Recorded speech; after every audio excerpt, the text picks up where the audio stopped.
देखिए गाइस, इस न्यूज की बात करें तो गिलगित बल्तिस्तान के बारे में यहां पर बात हो रही है। तो इसकी लोकेशन आप देख सकते हैं इंडिया में। ये वाला जो एरिया आपको ऊपर दिखाई दे रहा है ये हमारी जम्मू एंड कश्मीर यूटी है और ये लद्दाख यूटी है। ये एलओसी आपको दिखाई दे रही है, पाकिस्तान ऑक्यूपाइड कश्मीर ये पूरा आपको दिखाई दे रहा है। तो यहां पर आप देखिए गिलगित बल्तिस्तान का एरिया आपको ये ऊपर नजर आ रहा है, दिखाई दे रहा है, ठीक है। और अभी ये टॉपिक न्यूज में इसलिए है क्योंकि पाकिस्तान ने डिसाइड किया है कि इस एरिया को ये फुल फ्लेज प्रोविंस का दर्जा देने वाला है। इसका ये डिसीजन सामने आ रहा है कि ये पूर्ण प्रांत का दर्जा इस क्षेत्र को देगा, गिलगित बल्तिस्तान को देगा। अभी एट प्रेजेंट अगर हम लोग पाकिस्तान की बात करें तो पाकिस्तान के अंदर आप देख सकते हैं कि सिर्फ 4 प्रोविंस है एट प्रेजेंट। बलूचिस्तान, ये आपको ये प्रोविंस पाकिस्तान की दिखाई दे रही है, बलूचिस्तान है। दूसरी आपको खैबर पख्तूनख्वा देखने को मिलती है, ये वाला जो एरिया है ये पूरा इसका है। और तीसरी की बात करें ये पंजाब है और चौथी की सिंध है ये। और यहां पर कश्मीर और गिलगित बल्तिस्तान जो एरिया हम लोग को देखने को मिलता है वो बेसिकली पाकिस्तान का ऑटोनॉमस एरिया, ऑटोनॉमस रीजन हम लोग को देखने को मिलता है, राइट। तो ये 2 ऑटोनॉमस टेरिटरी है पाकिस्तान की, बट जो फुल फ्लेज प्रोविंस है पाकिस्तान के अंदर सिर्फ 4 ही हैं। अब पाकिस्तान ने ये डिसीजन लिया है कि ये इस क्षेत्र को, गिलगित बल्तिस्तान क्षेत्र को फुल फ्लेज टेरिटरी जो है, अपनी प्रोविंस जो है वो डिक्लेयर करेगा। ये इसने डिसाइड किया। तो ये गलत बात है। एक्चुअली ये जो एरिया है इस पर इंडिया का क्लेम है, और क्लेम क्या इंडिया का है, ये इंडिया की ही टेरिटरी है, इंडिया का ही एरिया है, बट इस पर ये पाकिस्तान इस प्रकार की गलत हरकत, टैक्टिक्स जो है वो कर रहा है। तो इस पर हम लोग थोड़ी सी डिटेल में चर्चा करेंगे, बात करेंगे, क्योंकि काफी इंपॉर्टेंट मुद्दा है। तो इसके बारे में पूरी चीज आपको क्रिस्टल क्लियर होनी जरूरी है। तो देखिए, हालांकि इंडिया ने क्लियरली पाकिस्तान को मैसेज दे दिया है कि पूरी की पूरी जो यूनियन टेरिटरी है जम्मू एंड कश्मीर की, लद्दाख की, इंक्लूडिंग गिलगित बल्तिस्तान का एरिया, ये वाला एरिया भी, ये इंडिया का इंटीग्रल पार्ट है, पूरा का पूरा इंडिया का ही पार्ट है, देश का अभिन्न अंग है ये। और पूरी तरह से लीगल और इररिवोकेबल एसेशन, पूर्ण कानूनी और अपरिवर्तनीय परिग्रहण के आधार पर यह भारत का इंटीग्रल पार्ट है, राइट। तो यानी कि पूरी तरह से लीगली भी इंडिया की ही टेरिटरी हम लोग को देखने को मिलती है। बट गिलगित बल्तिस्तान का इशू क्या है, क्यों ये पाकिस्तान की ऑटोनॉमस टेरिटरी कहलाती है? अगर ये इंडिया की पार्ट है तो क्यों पाकिस्तान की तरफ से ये ऑटोनॉमस रीजन की तरह ये हम लोग को देखने को मिलती है? तो उस पर भी हम लोग थोड़ी सी चर्चा करेंगे।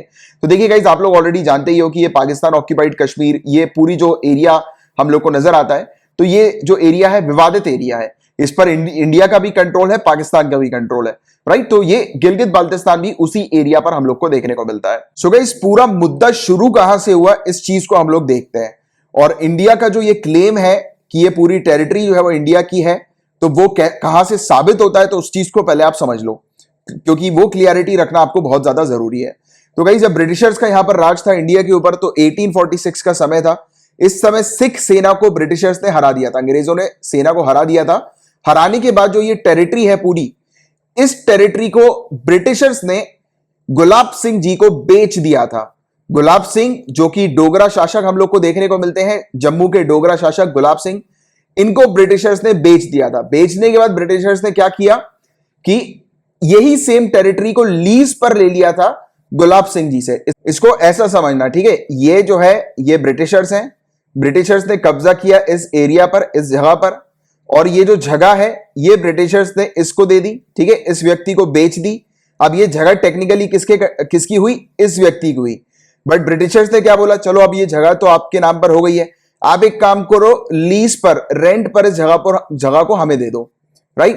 तो एक्चुअल ओनर इस जगह का कौन है? इस जगह का एक्चुअल ओनर अब ये है, ये व्यक्ति। बट इस जगह पर कंट्रोल अभी कौन कर रहा है? ब्रिटिशर्स, क्योंकि ब्रिटिशर्स ने इस टेरिटरी को लीज पे ले लिया है। तो सेम वैसे ही हुआ था, ब्रिटिशर्स ने ये जो एरिया था गिलगित बल्तिस्तान का, ये बेच दिया था गुलाब सिंह को, जो कि जम्मू के डोगरा शासक थे। और बेचने के बाद गुलाब सिंह से ही लीज पर, महाराजा से लीज पर ही ले लिया था इस पूरी टेरिटरी को। तो अभी तक तो आपको ये क्लियरिटी अच्छे से हो गई है कि ये पूरा जो है वो किस प्रकार से महाराजा के पास जो है ये पूरी टेरिटरी गई। अब आप लॉजिक लगाओ, जब ये टेरिटरी जम्मू के महाराजा के पास ऑलरेडी थी, और आप जानते हैं कि जम्मू जो है वो हमारे कंट्रोल में हम लोग को देखने को मिलता है, जम्मू के जो महाराजा हैं उन्होंने ये पूरी टेरिटरी जो है वो इंडिया को दे दी थी, आपको याद आ रहा होगा। इस पर भी बात कर लेते हैं। तो आपको याद रखना है, इंस्ट्रूमेंट ऑफ एसेशन, ये इंस्ट्रूमेंट ऑफ एसेशन था, ये एक लीगल डॉक्यूमेंट था, महाराजा हरि सिंह जी के द्वारा ये साइन किया गया था, लागू हुआ था, जो कि महाराजा हरि सिंह उस समय रूलर थे princely state Jammu and Kashmir के।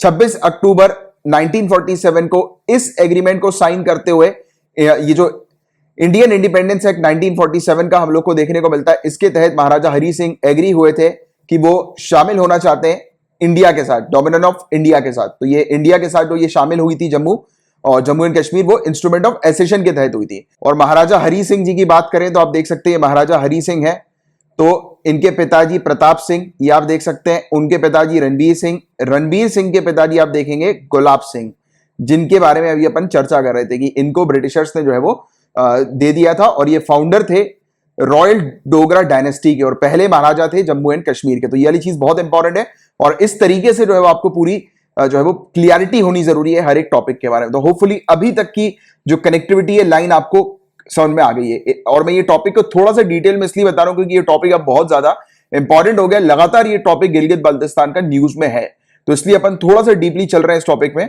क्योंकि मैं अक्सर सिविल सर्विसेज के स्टूडेंट्स को बोलता हूं कि आपको ज्यादा डीप में चीजों को नहीं पढ़ना है, बट कितना डीप में पढ़ना है वो चीज, वो लाइन जो है वो मैं ड्रॉ करूंगा, वो मैं बताऊंगा।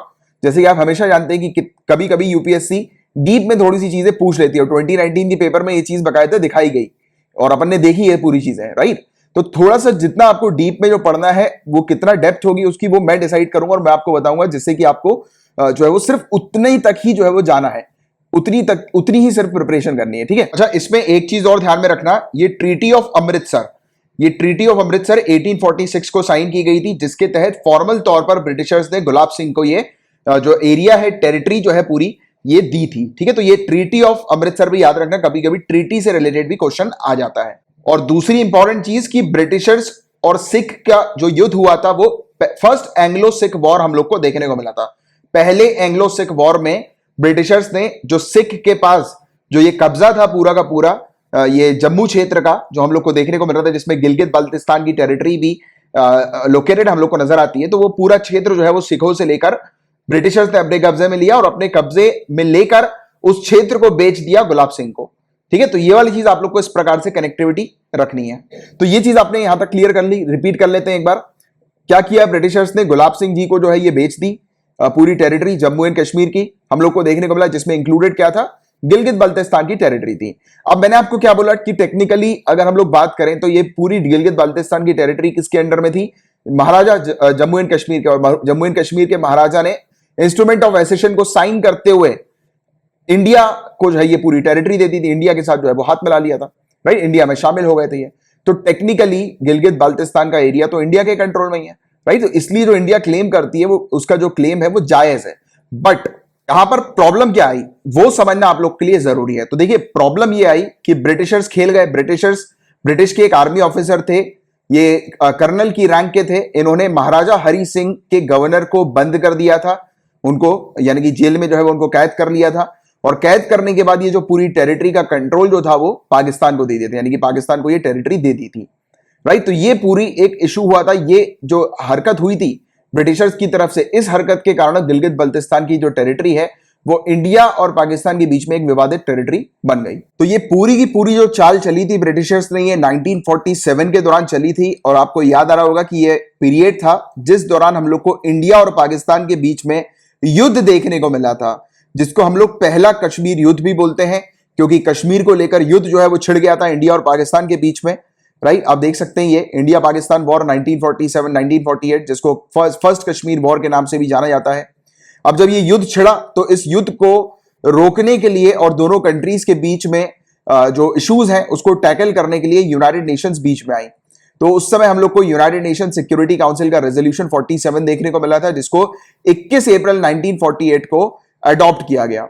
और ये जो रेजोल्यूशन था, जो इंडिया और पाकिस्तान के बीच में जो इश्यूज कश्मीर को लेकर मुद्दे चल रहे हैं उसको रिजॉल्व करने के ऊपर बेस्ड था। और इसी पर्टिकुलर एग्रीमेंट के तहत हम लोग को देखने को मिला ये कराची एग्रीमेंट के अंदर क्या हुआ, दोनों कंट्री ने आपसी सहमति से यहां पर फोकस किया, टारगेट किया कि ये दोनों मिलकर जो है वो एक टेरिटरी जो है वो अपनी डिसाइड कर लेंगे। यहां पर यूनाइटेड नेशन की मध्यस्थता के थ्रू, यानी कि यूनाइटेड नेशन ने मीडिएशन किया था, और यहां पर एक सीज फायर लाइन जो है ये डिसाइड कर लेंगे, यानी कि इस क्षेत्र पर किसी भी प्रकार की मिलिट्री एक्टिविटी जो है वो नहीं होगी।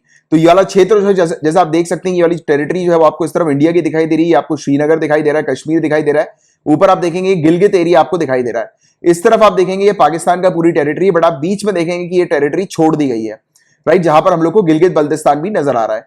तो ये कहा गया कि इस टेरिटरी पर ना कंट्रोल होगा पाकिस्तान का, ना कंट्रोल होगा इंडिया का, बट कराची एग्रीमेंट के थ्रू पाकिस्तान जो है उसको गिलगित एरिया पर जो है वो कंट्रोल करने का अधिकार मिला, और ये म्यूचुअल अंडरस्टैंडिंग के थ्रू। कैसा कंट्रोल? कि सिर्फ ये यहां पर इस क्षेत्र पर रहने वाले लोगों के ऊपर जो है वो ऑब्जर्वेंस क्रिएट करेगा, ऑब्जर्व करेगा, और इस क्षेत्र पर, गिलगित क्षेत्र पर पूरी तरह से इसका कंट्रोल नहीं होने वाला है। जो गिलगित बल्तिस्तान की अगर हम लोग बात करें तो ये यहां पर एक इनकी खुद की सरकार होगी, सेल्फ गवर्नेंस इनका इस क्षेत्र पर हम लोग को देखने को मिलेगा। ये चीज डिसाइड की गई, और 2009 से Gilgit Baltistan empowerment and self governance order के तहत ये जो टेरिटरी है ये ऑटोनोमस टेरिटरी के तौर पर फिर देखने को मिली, और यहां पर इनका खुद का एक यूनिकैमरल लेजिस्लेचर है, यानी कि इनकी खुद की असेंबली हम लोग को देखने को मिलती है, गिलगित बल्तिस्तान असेंबली, जिसको हेड करते हैं यहां के चीफ मिनिस्टर। तो ये चीफ मिनिस्टर भी है यहां पे, यानी कि इनकी खुद की एक टेरिटरी है जो कि खुद ब खुद रूल करती है। बट पाकिस्तान इस टेरिटरी के ऊपर अपना कंट्रोल रखता है, और यहां पर एग्रीमेंट के तहत कहा गया, ये दोनों ही चीज में हम लोग को देखने को मिला, United nation security council resolution plus ये वाली कराची एग्रीमेंट, इन दोनों में ही ये चीज देखने को मिली कि एक तो दोनों कंट्रीज के बीच में इस प्रकार के इश्यूज नहीं होंगे, यानी कि दोनों कंट्री जो है यहां पर इस क्षेत्र पर जो है वो लड़ाई नहीं लड़ेंगी, जंग नहीं छिड़ेंगी। बट और दूसरी चीज यहां पर यह चीज हुई कि जो पाकिस्तान पूरी तरह से इस टेरिटरी को अपने कंट्रोल में जो है वो नहीं रखेगा, यानी क्लेम नहीं करेगा कि पूरी टेरिटरी पाकिस्तान की है। बट अभी हमने क्या देखा कि पाकिस्तान क्या बोल रहा है? पाकिस्तान बोल रहा है कि ये पूरी टेरिटरी जो है, फुल फ्लेज प्रोविंस जो होगा वो पाकिस्तान के अंडर आएगा। पाकिस्तान ने ये डिसीजन ले लिया है जो कि वॉयलेट कर रहा है इस कराची एग्रीमेंट को भी। देखो आप देख सकते हैं ये दो रेजोल्यूशन हम लोग को देखने को मिले थे यूनाइटेड नेशंस के 1948 के समय पे, जब मैंने अभी आपको पढ़ाया बताया, राइट। और 1949 में भी एक एग्रीमेंट आया था जिसके अंदर क्लियरली स्टैब्लिश किया था गिलगित बल्तिस्तान और कश्मीर का मुद्दा। और ये क्या करेगा, पाकिस्तान का ये जो मूव है ये पाकिस्तान का कश्मीर का केस को सीरियसली डैमेज कर देगा। पाकिस्तान जो एक्चुअल में इंटरनेशनली क्लेम कर रहा है कि कश्मीर जो है वो पाकिस्तान को मिलना चाहिए, तो अगर ये ऐसा कर लेता है तो पाकिस्तान जो है एक तो इंटरनेशनल एग्रीमेंट्स का भी वॉयलेशन कर रहा है, और दूसरी बात अपने कश्मीर के मुद्दे को ये कमजोर कर रहा है। तो ये तो एक तरह से हमारे लिए ही अच्छी बात है ये वाली कि इंटरनेशनली फिर हम लोग जो है वो पाकिस्तान के अगेंस्ट जो है वो पाकिस्तान के इस मूव को जो है वो रख सकते हैं, राइट।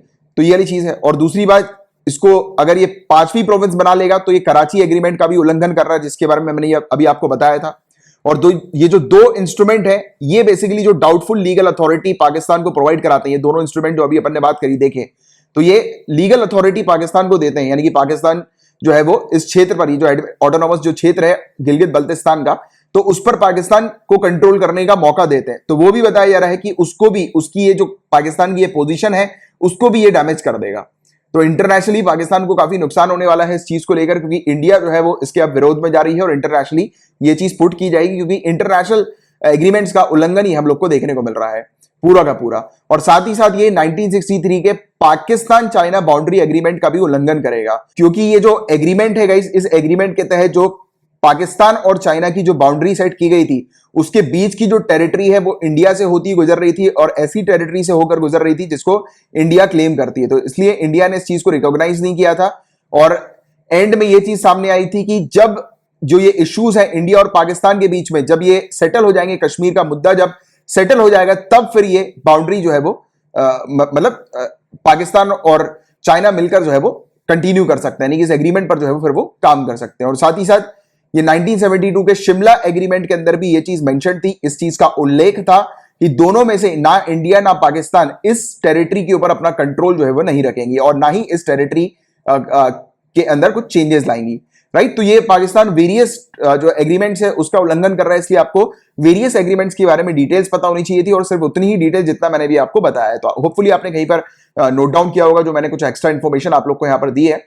बट बाकी इसकी ज्योग्राफिकली लोकेशन की अगर हम लोग बात करें गाइस, देखो मैंने आपको ऑलरेडी बता ही दिया था कि ये इसमें हम लोग को देखने को मिलता है कि खुद के चीफ मिनिस्टर होते हैं गिलगित बल्तिस्तान के अंदर, इनकी एक रीजनल असेंबली भी हम लोग को देखने को मिलती है, राइट। और पाकिस्तान ऑक्यूपाइड कश्मीर का ये पार्ट हम लोग को देखने को मिलता है। चाइना के साथ, अफगानिस्तान और कश्मीर के साथ ये अपनी बाउंड्री शेयर करता है ये वाला एरिया, और इंडिया इसको अनडिवाइडेड जम्मू एंड कश्मीर का पार्ट मानती है। और क्यों मानती है तो उसके बारे में मैंने भी आपको बता ही दिया, पूरे तर्क अभी अपन ने देखे। और यहां से चाइना पाकिस्तान इकोनॉमिक कॉरिडोर भी होकर गुजर रहा है, CPEC basically belt and road initiative जो है चाइना का, उसी का ही एक पार्ट है। इसके अलावा इस क्षेत्र में आपको 8,000ers टोटल 5 नजर आएंगे।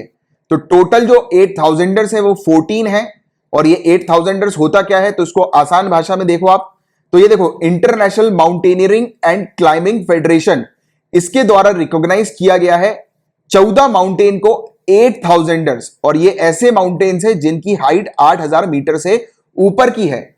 आप ये देखिए, ये आप फोटो देखिए, मैप देखिए, 14 8000ers आपको नजर आ रहे हैं। K2, K3, K4, K5, ये नंगा पर्वत, इससे रिलेटेड पहले भी सिविल सर्विसेज में क्वेश्चंस पूछे जा चुके हैं। यहां पर कंचनजंगा देखिए आप, और पूरे ये पर्वत देखिए आप, ये 14 पर्वत ऐसे हैं जिनकी हाइट 8000 मीटर से ऊपर की है। तो इसको रिकॉग्नाइज किया है international mountaineering and climbing federation के द्वारा। और इस 8000ers के में से हम लोग को टोटल 5 जो है वो इसी क्षेत्र पर, इसी रीजन पर देखने को मिलते हैं। यहां पर 50 से ज्यादा ऐसी चोटियां आपको नजर आएंगी जिनकी हाइट 7000 मीटर से ऊपर की है। और पूरे दुनिया भर में सबसे ऊंचे जो ग्लेशियर्स हम लोग को नजर आते हैं वो 3 यहां पर हैं, यानी कि पूरे दुनिया भर में जो ग्लेशियर्स हैं पोलर रीजन के बाहर, वो सबसे ऊंचे हम लोग को यहां पर 3 देखने को मिलते हैं, 3 नजर आते हैं गिलगित बल्तिस्तान के क्षेत्र में। तो ये था पूरा ओवरऑल टॉपिक गाइस। होपफुली आप लोग को पूरी चीजें अच्छे से क्रिस्टल क्लियर हो गई होंगी। और अगर आपको टॉपिक ये अच्छा लगा है, मैंने जो समझाया वो अच्छे से क्लियर हुआ है, तो लाइक का बटन जरूर हिट कीजिएगा, शेयर जरूर करिएगा। अगर आप सिविल सर्विसेज की तैयारी कर रहे हैं तो चैनल को सब्सक्राइब कर लीजिए। यहां पर डेली बेसिस पर करंट अफेयर्स की मैं आपकी तैयारी करवाता हूं डिटेल में। और या फिर अगर आपके कोई कलीग हैं, फ्रेंड्स वगैरह हैं, वो अगर सिविल सर्विसेज की तैयारी कर रहे हैं तो उनको ये चैनल जो है वो जरूर रिकमेंड कीजिएगा। Current affairs by Kamlaksh Jha channel का नाम है। इसी नाम से टेलीग्राम पर भी एक आपको नजर आता है चैनल, इसको भी आप ज्वाइन कर सकते हैं। और अगर आप चाहें तो आप अपने फेसबुक पर मेरे नाम को सर्च करके मुझे ऐड कर सकते हैं।